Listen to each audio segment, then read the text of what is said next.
Introducing our guest today, I felt his own brand AV narrative summarizes it better than anything else.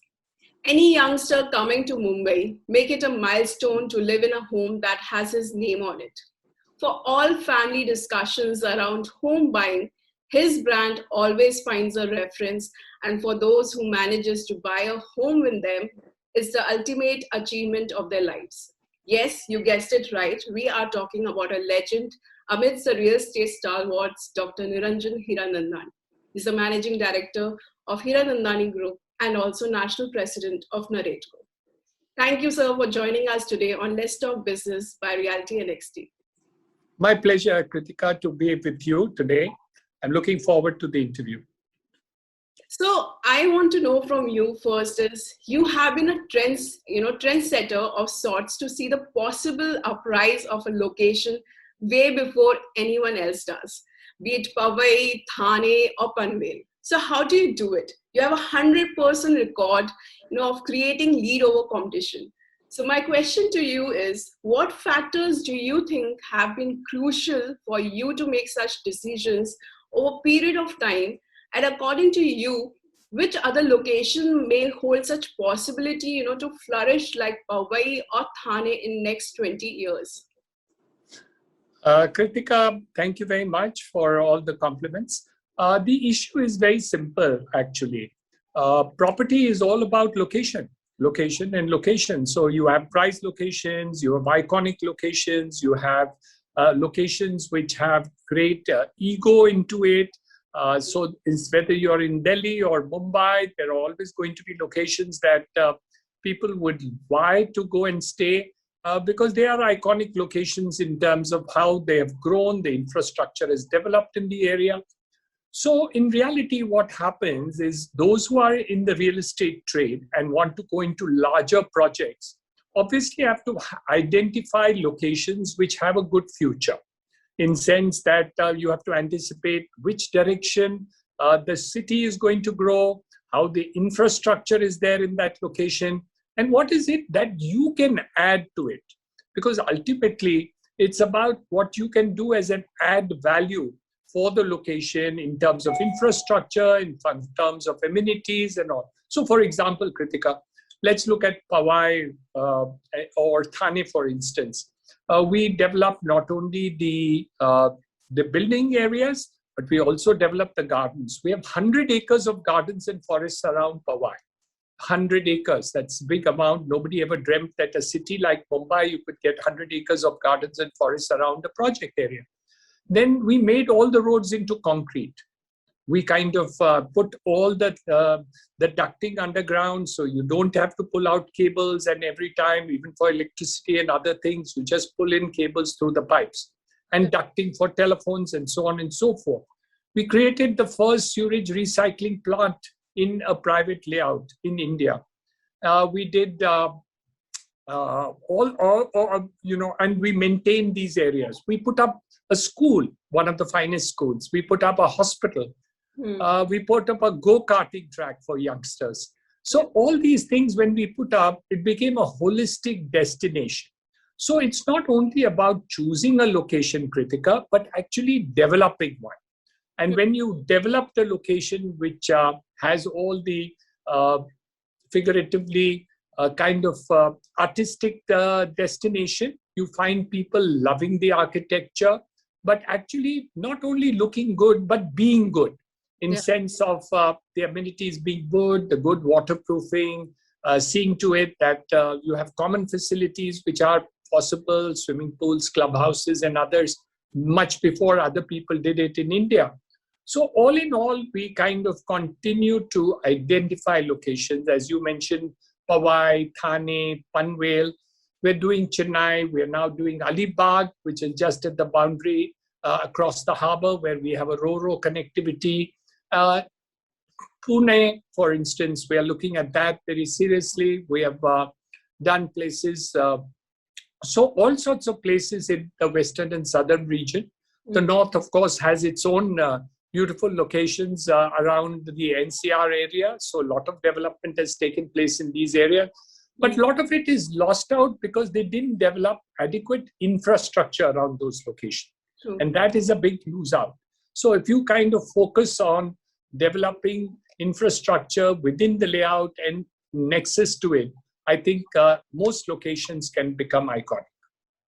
So according to you, is there any particular city or a location which you think might flourish like Powai in like next 20 years? I think most of the bigger metropolitan towns have an opportunity to develop around that, another kind of suburban towns to do. So Mumbai would have its own region. Look at what happened in Delhi. You got Gurgaon, you got Noida. But wherever you developed these areas, but didn't create the necessary infrastructure in terms of the rest of the social infrastructure with it, then you can get lost, or you don't create proper connectivity and other things. So this is happening all over. So whether you take Delhi, whether you take Bangalore, whether you take Pune, you take Chennai, I think all these areas have a very good opportunity of peripheral areas which are going to be developed in the next couple of years. Also, the work from home, which has happened due to the COVID times, has also created another kind of areas to be developed. So you find people willing to work from Khandala, Lonavala, Alibag, and other destinations, Pune, those who are working in Mumbai, because of the work from home there. So they would go into a larger property or a more scenic property, which they would be away from the madding crowd, and still be able to communicate and work with the VC, as we are recording just now. Similarly, people are able to work from home. I think a lot of changes have taken place in terms of how to do that. So I still remember when first time I had reached Bombay and I visited Powai. In between of the congestion, I saw this complete, properly structured Hiranandani, township in Powai. So tell us about Powai, also known as, piece of Italy in Mumbai. Clearly, it was an idea, whose time had to come. So what inspired you on the conceptualization of Powai, especially when it comes to the architecture or design, behind it? There were two thoughts. The first thought was that I needed to create something which would be perennial, in the sense aging of buildings. If you look many of the modern buildings that you see, and if you look at them 10 years down the line, they look old, they look aged, they look tired. But if you look at any of the Hiranandani buildings, whether they are constructed 1 year ago or maybe 30 years ago, you find them still young and perennial.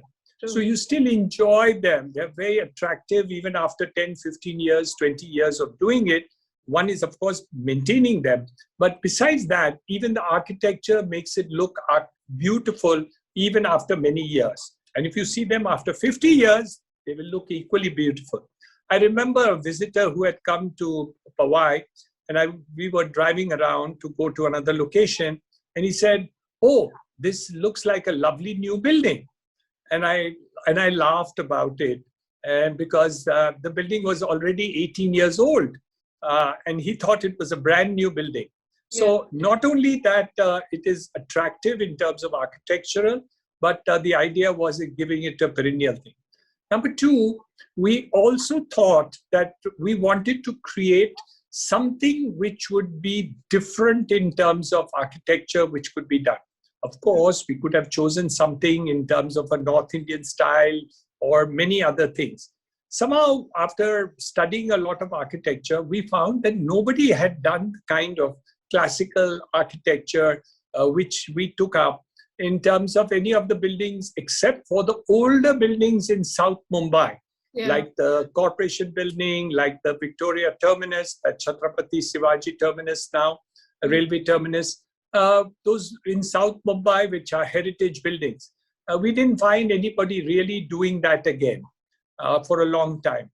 And we thought it would make a difference. Of course, we've changed the type of architecture into the European classical one, but it kind of stood out.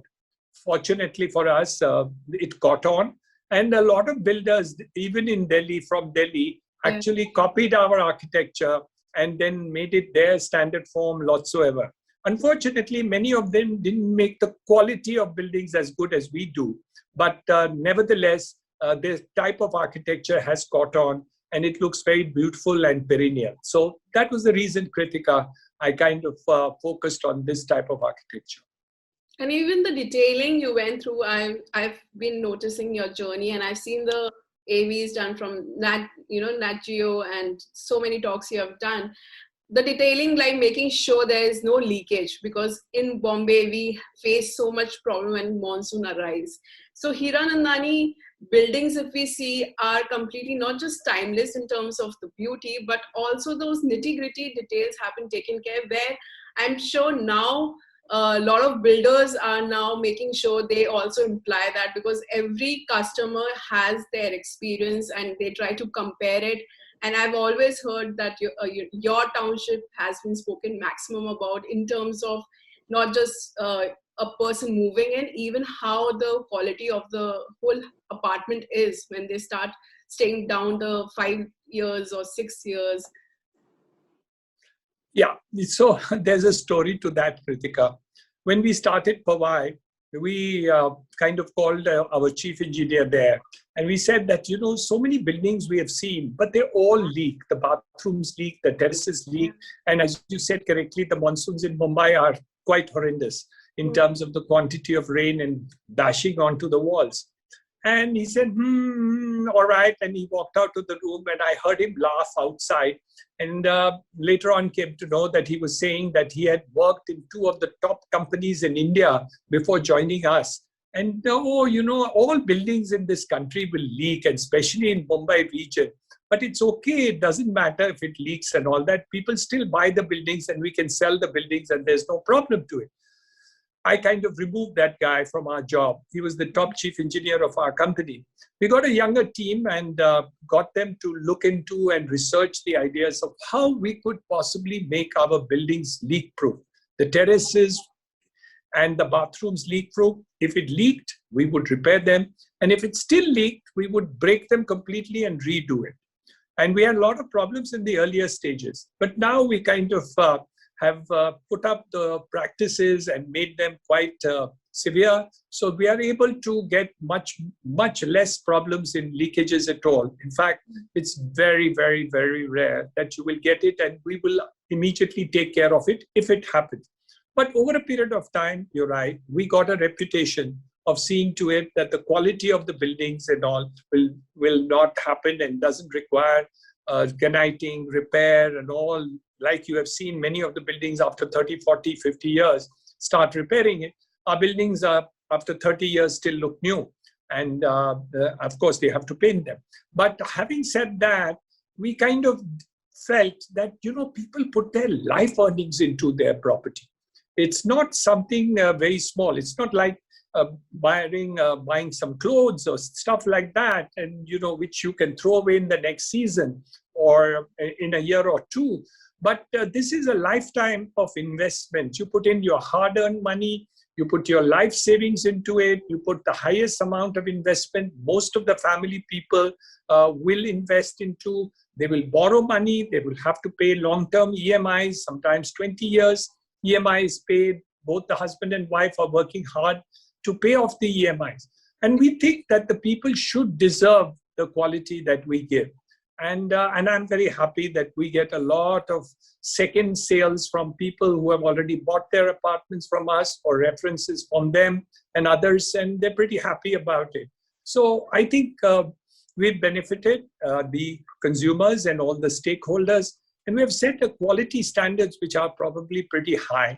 And nowadays, many others are also emulating this example. So I'm very happy about it that the country will get better quality of product. That's great. So Team Hiranandani has been, rock solid support in your journey. And we hear every week or month, there's a celebration of people completing 10, 15 or 20 years with Hiranandani Group, right? So, but in last 10 years and in coming, next 10 years, the evolution of technology has been rapid.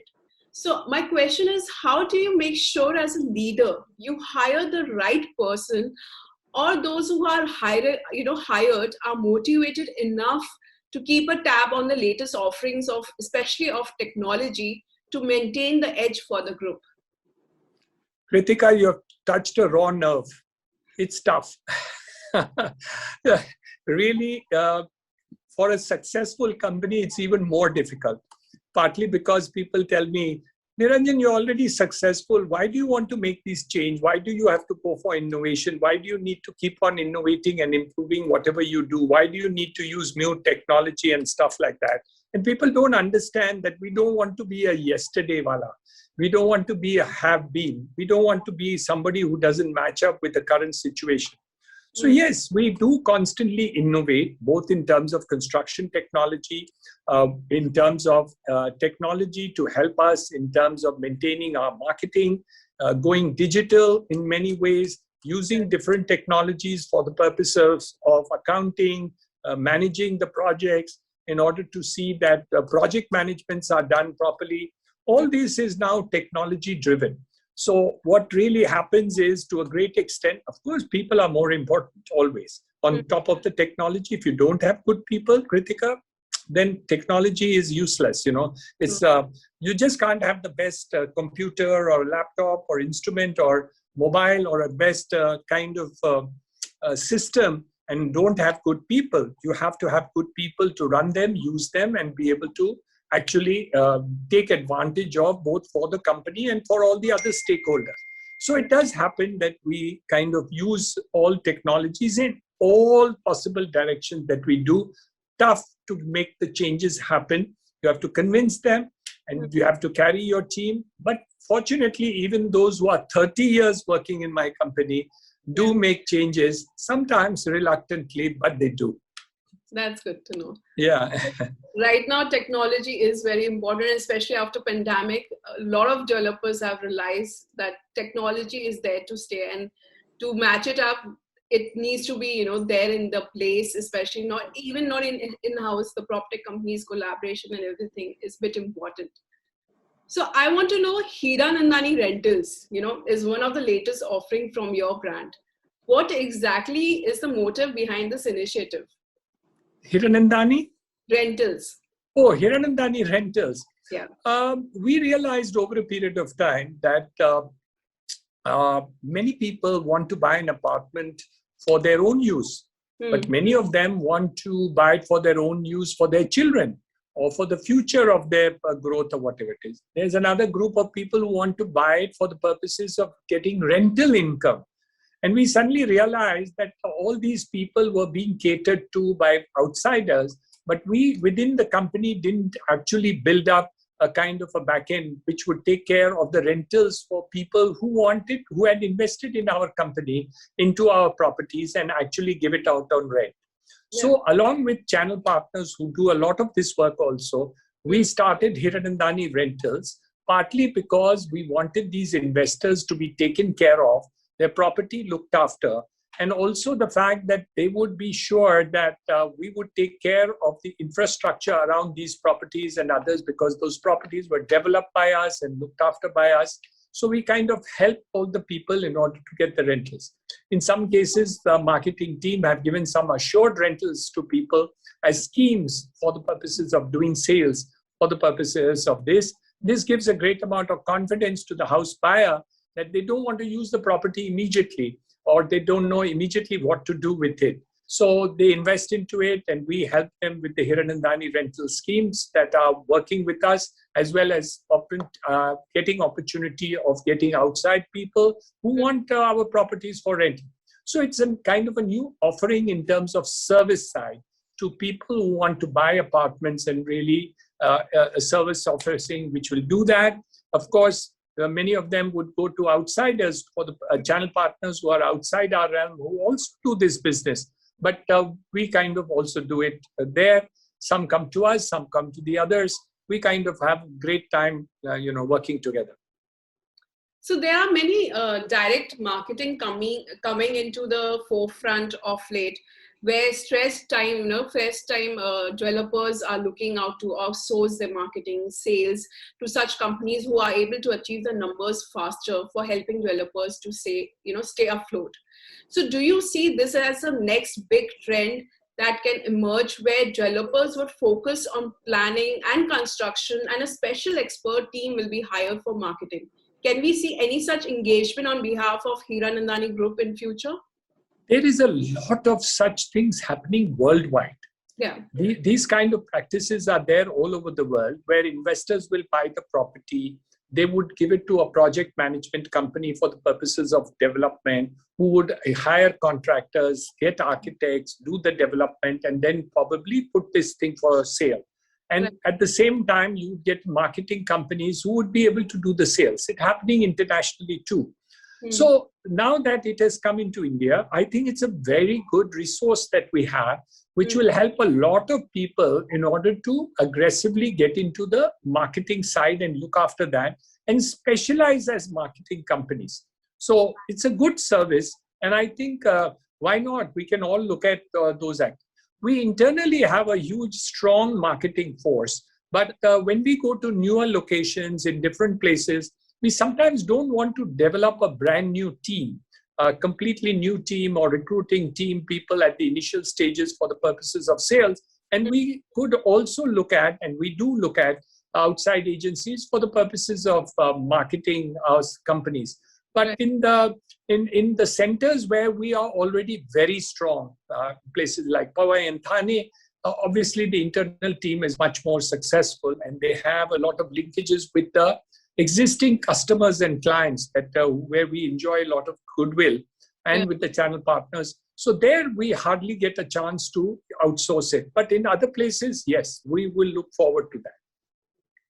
So, sir, this is just a curious question I wanted to understand. So do you think, because in global countries also we have seen, there has come a time where, maximum developers have replaced, like having an in-house marketing team, rather than having an in-house marketing team, they have been, collaborating with such marketing companies. So do you think this trend will also happen in India, especially for the real estate market?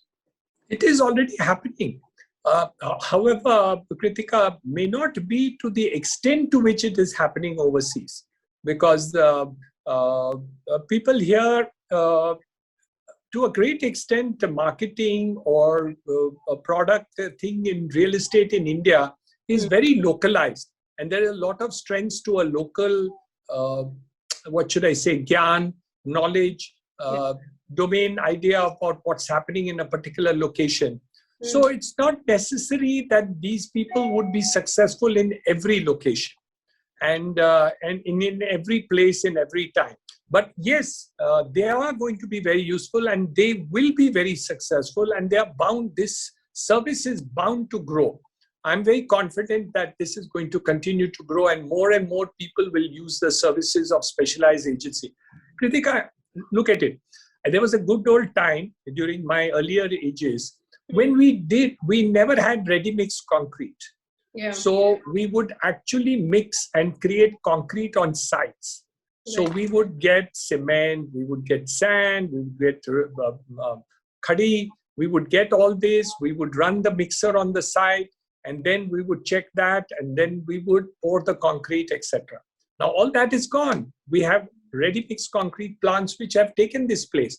And when they started, I remember a similar question was asked to me by somebody who interviewed me 20 years ago or 15 years ago. And they asked me, oh, you think ready-made concrete is going to work? And is it going to be successful when all this is over there and it costs more and there is a GST onto it, etc. So I said, 100% it will work. I don't know the extent to which it is going to work, but it is definitely going to work. And of course, the entire construction work on the sites have disappeared. You don't need to mix all this on the sites, and you get plants and you get the ready-made mixers coming over to your sites and pouring concrete on highways, on roads, in buildings, everywhere. So yes, it is going to happen in India. It is happening. However, the pace of it may change. It may not be universal. True. And I still remember, I've read it somewhere, that you got the bricks from Goa market, right? When you were making the concrete mix. Yeah, the sand. The sand we got from different places because the quality of sand in some of the neighborhood had too much silt. So we put a sand washing and cleaning plant on the sites that we did. And that was unique. And of course, some of the bricks we got from Goa side. That's right. But the sand was something which we kind of standardize in Mumbai and to improve the quality of concrete of our buildings. You're absolutely correct. So, so what do you think of Proptech in India? Like, you must have seen so many Proptech companies. You must have read about them of global, countries also, and as well of India. So, what do you think? What is, according to you, is how Proptech is doing in India? I believe that it is a successful item, and it's going to continue to be. The question is that will it be taking over the entire country? The answer is no, because there are going to be variations in various places in different segmentations of construction thing. But yes, universally, it is a takeoff stage, which is happening. And the question is how fast and how quick and how universal. So I don't think it's universal. I don't think it's going to be too fast, but it is definitely going to grow and be there very soon, everywhere. So can you name 3 Proptech companies that you are keeping a tab on from India or globally that you've been, been interested or reading upon?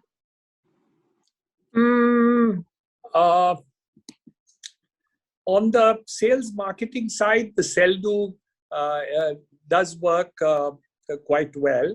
And we have one more Salesforce. So that's on the marketing side that we have. On the we have co-working spaces that we work with, the WeWorks and others. So we have those kind of with technology companies that we are doing. We have the technology side we do in terms of construction, in terms of the Maiwan construction technology, which has now come in, completely different than what it used to be. So all these are going to happen. Then on the rental side, we have companies like Multi-Living in terms of them coming into it for the purposes of rentals and other aspects of it. So I think technology in terms of various technology companies are definitely having their space and are increasingly coming into it. The service provision is going to sell over a period of time. But yes, we all started using them probably more and more over a period of years. But as I said, this absorption of technology takes time, and to be able to make best use of it and to see what is the cost of such things.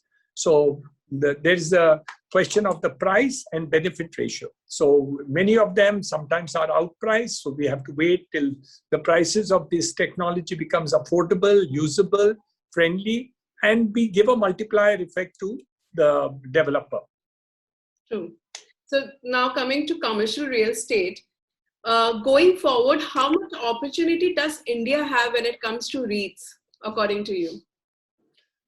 Well, I worked on REITs since the last 15, 17 years. And we do believe that the REITs has a great future. And it's going to be a very great investment product, both for India and for overseas. However, the international investors have taken they're taking it all over. So you have the Blackstones of the world, the Brookfields of the world. All these investor people are already into this marketplace in a very, very large and systematic with huge investments into this sector. And they are also going into the REITs market. So I think the future in the commercial REITs is huge in the next few years. Of course, the infrastructure REITs, which is called InvITs, parallel to the REITs, will probably grow faster than the REITs because the growth of infrastructure in our country is much faster and bigger, as you can see what Mr. Gadkari has been doing. And but REITs has a great, great future. And luckily, the government of India and the finance ministry has given a lot of tax reliefs, and SEBI has also given a lot of clearances, which enables a pass-through in a REIT, which is very tax efficient. And also it is advantage because it is compulsory for a REIT to distribute 90% of its income every year. Okay. So they cannot keep it. So the dividends are usually high. And it is safer than investing into a plain real estate company, development company, to invest into a REIT because it may have a little lesser return, than a real estate investment company, but it gives a much safer product to invest in.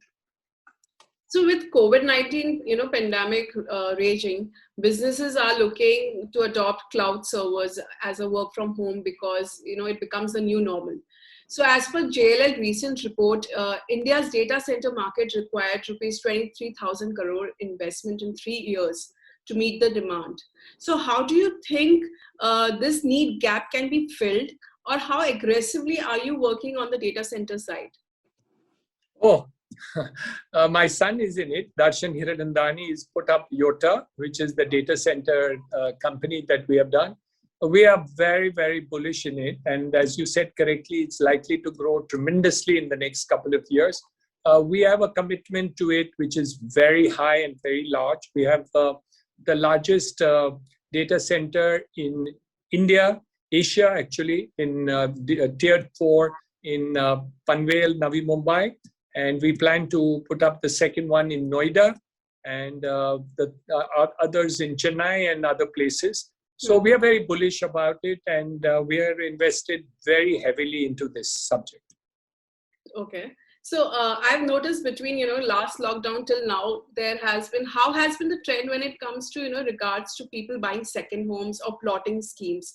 You have one in Lonavala that we have seen, and we are hearing about, as you mentioned, Alibag launched, right? So what is the status of both of the projects, if you could just elaborate a little, and has COVID changed anything with regards to its planning? No, in fact, it has actually precipitated more people to buy in Lonavala, more people to buy in Alibag. And though we haven't completely launched Alibag, which we will very soon, but we are very much, again, bullish about those projects. Because as I said in the initial part of our interview discussion, that people now find it very happy to stay in their luxury homes, in their second homes, and be able to work from home. And they've learned how to do so, which they did not know how to do before. Second, it's become more acceptable to the employer. It is more acceptable to other people. People would find it extremely difficult to record an interview like you're doing just now. And accept it. You'd like to want it, come and do a one-to-one interview and be happy about it. But now we are quite comfortable with this. So work from home has definitely taken off, and it's going to be a big item in the future that people will be able to work from home and be able to do extremely well. However, I don't think that it works for every type of business. And I think many people have found that the efficiency of the work output has fallen tremendously. So while in the IT sector and others, it has been more successful. But I don't think in every sector, people have found it successful for the purposes of doing it. And so there's a mix of reports that we get. But the second home is in. So during this lockdown, how was the customer response for this plotting schemes that you have come up in Lonavala? Oh, you won't believe, Kritika, we have had a huge response of all our properties, and including Lonavala, and also our properties. And surprisingly, people are willing to invest larger amounts of money into better apartments now than they ever were. So people who are buying one bedroom now want a two bedroom, who are buying two bedroom want to buy a three bedroom. Some people who are going to buy two bedrooms, they're buying two bedrooms. I mean, it's quite amazing. So what has happened in the last 6-8 months is an amazing story of how people want to upgrade themselves. Suddenly they find husband is at home, wife is at home, children are at home, and the space is too small, and they want a quality home because they are there all the time. They want to upgrade their home in terms of furniture, in terms of internet, in terms of connectivity, in terms of the type of amenities available within the project area or around the project area. So people want to upgrade themselves. So in projects like Thane, lots of people from within Thane, which would not have thought of coming into our project now because they already have houses, are now coming in and saying, we want much bigger apartments and we like your larger bedroom size and this and that. And they're willing to invest and take larger EMIs and do it because they want a quality of home which is better. So I want to come back to technology because as you're very active in technology front, so I want to know, you have focused technology not only from, construction point of view, but for customer experience too. So what do you think the future is going to be like when it comes to creating better engagement with customer with the help of technology? What are your plans to make this proposition even better over time? First of all, recruit younger people like you in the organization because they are kind of more IT friendly. They understand IT better. They're able to communicate to other people as through the IT medium as far as. The second is that our spend on the digital side has increased hugely, while our expenditure on the print side or the hoarding side have fallen down. So it's being compensated by huge connectivity and whatnot. The call centers have also expanded. So people are communicating through our call centers. They're not necessarily coming personally, and they want a lot of information. Our website needs to become much more interactive now than they used to be. So you have a chat box, so you will have phone numbers, availability. The sales manager are now ready and available to talk to you on a VC.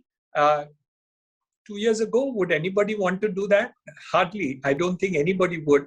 But today, they're all ready to do it. They're very keen to do it. So we do a lot of international sales, for example. And we create a lot more videos for the purposes of our products in order to let people be able to come into their apartments and see what the buildings and show apartments are like.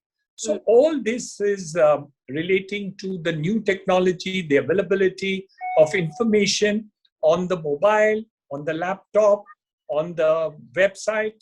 All these things have definitely dramatically changed.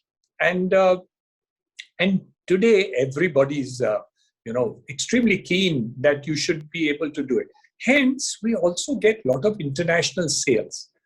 People who are there abroad are willing to now come on the net and buy the apartment. Earlier, they would say, no, we'll come down in June, July, and then finalize the agreement. They're willing to close transactions even on the net and then do it. Of course, it's only with us or companies which have a good brand that it's possible for them to do because there is a trust and faith in that. But otherwise, also, this change has taken place, Kritika. So if I need to ask you to share 5 sets of number in terms of statistics that define your growth, it can be number of employees or number of targets achieved, what would that be for this year or last year?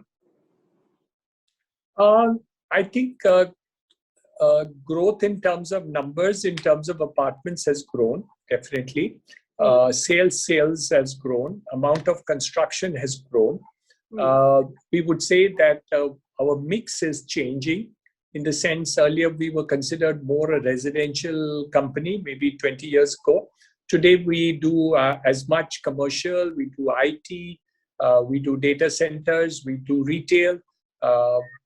So it's kind of a product mix, which we have now got a complete product mix on our table. We kind of make apartments which are right from studio apartments to 5-bedroom deluxe apartments that we go with. So it's a kind of a range of properties that you will do it.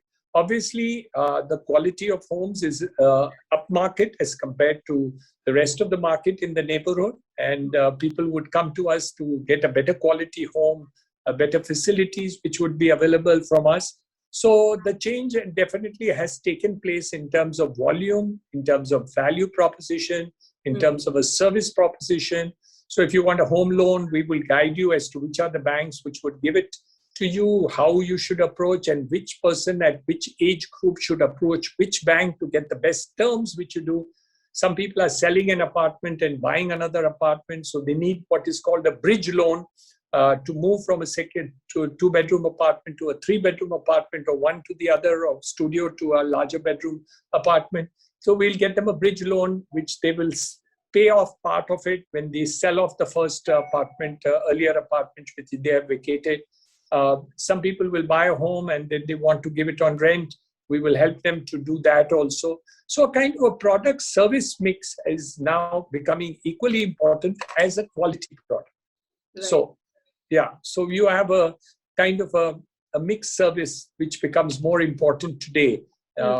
And I don't think we paid that much attention to it in those good old days, and people didn't expect it. We didn't give it. So I think we have now learned to do that much more effectively today than we used to do yesterday. So, sir, I want to ask this, who has been personally inspired by your journey, and I've seen, I think, maximum talks or documentaries of yours. I want to know what lies ahead for you next. What is something which is right now you're passionate about or has been inspired about? People know my real estate part, but not everybody knows the other part. I'm very much into education. I have 14 colleges. I have 6 schools. I have 45,000 students in colleges. We run a skill development center. I have 2 hospitals. We have a huge amount of commitment to COVID, taking care of that. I'm a trustee of 3 temples. I work with NAREDCO. I was president of ASSOCHAM last year.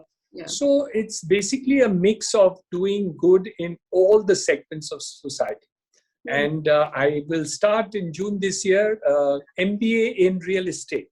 Wow, okay. Yeah. So, those who want to get a professional career in real estate, you will be able to do that.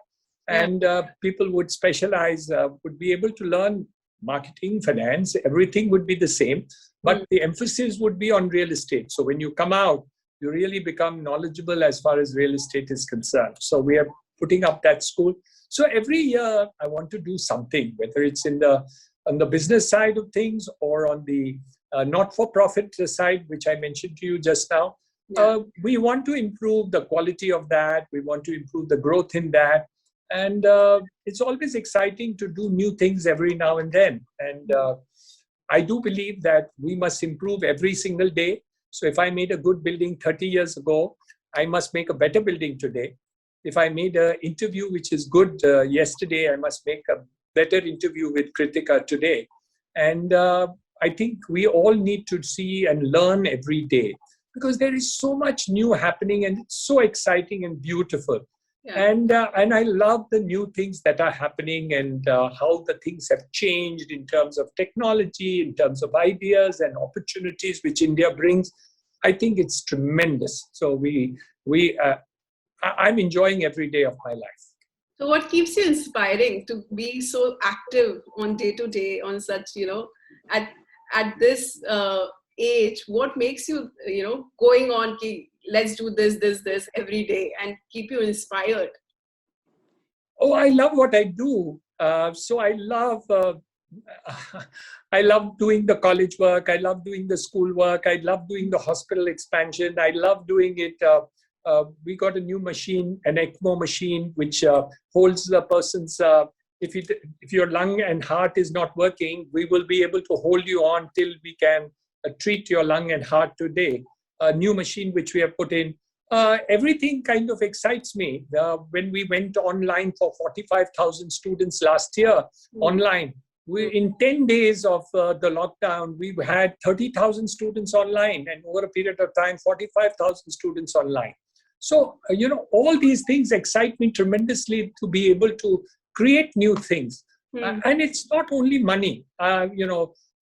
Money is important because it's a medium of thing, like air is important or food is important. But you don't need an excess of anything. You don't need an excess of air or money or food or whatever it is, as long as you have sufficient enough to do your job.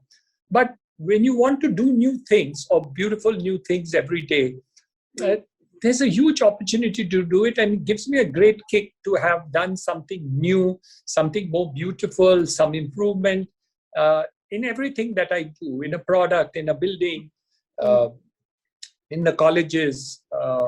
Like, for instance, this MBA course, starting it is hugely exciting for me. And I'm looking forward to see how it turns out, So, and something new next year. Last year, the government of Maharashtra gave me a new university, separate university. So that gave me a lot of opportunity to create new programs of research and other things into various items of work. So I think I'm enjoying my life and doing activity. And I have a long day, but I enjoy it. So as you inspire me, I'm sure you inspire so many people out there. So what advice would you like to give to the young entrepreneurs, even students who are, have enrolled in for real estate education? What advice would you give to them during this pandemic? How to keep themselves motivated and inspired for day to day? Well, it's very simple. There are so many things in life that you could not have done but for the lockdown. So, for instance, I've never learned a musical instrument. But just now, I've learned a musical instrument and I can play Happy Birthday, which I did for my grandson's birthday. So I learned that during the lockdown period. I don't know how to, I dance and I love to dance, but I've learned ballroom dancing with my wife. I can do the Zumba, I can do the jive and everything. And I've learned this during the lockdown. This university came during the lockdown. We were able to do a lot of digital sales marketing during this lockdown. I've done a lot of recruitment interviews through the lockdown. In ASSOCHAM, I worked as president in the year 2020. And believe you me, that I was able to create help and work with the government on policies, on seeing how this is to be done in the terms of how we could look after COVID and other issues and things that could be done. Yeah. Now, if we sat down to cry and say, oh my God, this is COVID and I can't move, etc., etc. And, but if I took advantage of it, my 2 grandchildren are in Dubai, 2 are in London, and we would not be able to connect with them very frequently. Of course, I would visit them once a year and they would come sometimes to visit us. But now, every other day, I'm in touch with my grandchildren on FaceTime. So instead of thinking of it as a bad time, I use it in order to see what more can I do during the lockdown period. So if you look at a downturn as an opportunity, the lockdown as an opportunity, you can do so much more, Kritika. And instead of moaning about it, look at it, the better side of it, and possibly do it. I think it's possible to do. So for every young person, there is so many exciting new things that can be done in terms of what you can do, you can read. And now the internet, there's so much you can learn in this period, which you could possibly not have done. And there are a lot of skills that you can learn, not just the subject, but skills. People should learn negotiating skills, being able to handle people skills. All this now is available on the internet, and you can use that very, very progressively in order to pick up some skills, whatever it is. Students think that it's only their degree which is going to help them. It's not so. A lot of skills which you could pick up during this period is going to be helpful to you in the future. So use all this as an opportunity to learn something neat, read something new, go on the internet for this purpose. Don't hear the news all the time, because that can be quite depressing. Yeah. But if you do this part of it, I think this thing, and try and help people who sound depressed. I think one should kind of pick up the phone and tell them, yeah, come on, let's do it, and maybe sing together with them also. Yeah. I'm sure seeing you so positive and so motivated, I'm sure this advice will work for all the youngsters. So coming to my last question, which is for this particular segment where we ask industry experts, according to you, what are the main aspects to keep in mind for residential sales and marketing automation? Residential automation. Residential sales and marketing automation. Okay, so basically there are 3 parts to it. It's a customer connect. How do you improve customer connect, which is there? Which means the existing customers who have already bought an apartment from you, who are your present connect customers, and where the future opportunities are. So the first is connect with the customer and find out from him what is it that he really needs, and also the old customers as to what how he's going through the product, so that he'll help you to do it. So first is connect. The second thing is to use all possible means which you can through various technology means in order to keep that connect. Namely, you can use your website, you can use your call centers, you can use your channel partners. All these kind of things should be continuously harnessed in order to create a much better sales opportunity in the second direction. And of course, one thing you must remember, Kritika, no matter what you do in terms of sales and marketing and technology, if your product is not good, then it's useless. So all your great technology and marketing skills and selling skills, and ultimately the customer getting a bad product, is never going to work in the long run. So yeah, because with blogs and information and internet availability today, the news about a bad product goes faster than the news about a good product. So just see to it that your product is continuously improved and done with it, and your kind of ethical practices, which the real estate industry was not known for, should be improved. And that is how you create a brand.